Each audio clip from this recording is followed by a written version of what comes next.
आणि त्यांनी निकाल असा दिला की अजून सुप्रीम कोर्टाला त्याच्यावर निकाल देता आलेला नाही। त्यांनी जो निर्णय दिला त्याच्यात सुप्रीम कोर्ट अजून विचार करतंय। एक जज एक चीफ जस्टिस घरी गेले।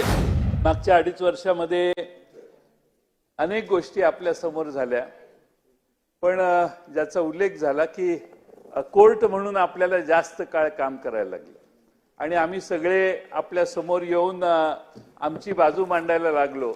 त्यावेळी मला हेही मान्य केलं पाहिजे की कोर्ट म्हणून वरच्या 4थ्या मजल्यावर बसून त्यांनी न्यायदानाचं काम करताना देखील आम्हाला अतिशय उत्तम सहकार्य केलं। कधीही त्यांच्या बॉडी लँग्वेजमध्ये त्यांच्या बोलण्यामध्ये कधीही दुजापणा आम्हाला कधी दिसला नाही। उलट आम्ही साक्ष देताना जे बोललो त्याच्या दुरुस्त्या करायच्यासाठी देखील ते मदत करायचे।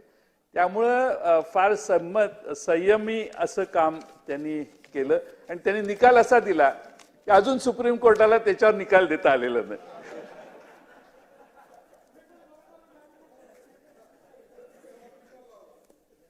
सुप्रीम कोर्टाचा निर्णय यांनी जो निर्णय दिला त्याच्यात सुप्रीम कोर्ट अजून विचार करतंय।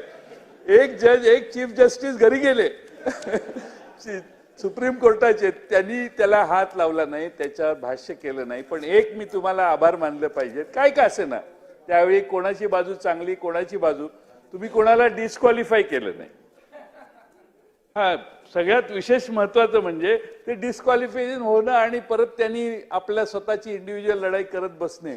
त्यामुळे त्याबद्दलही उशिरा का होईना मी तुमचे आभार मानेन।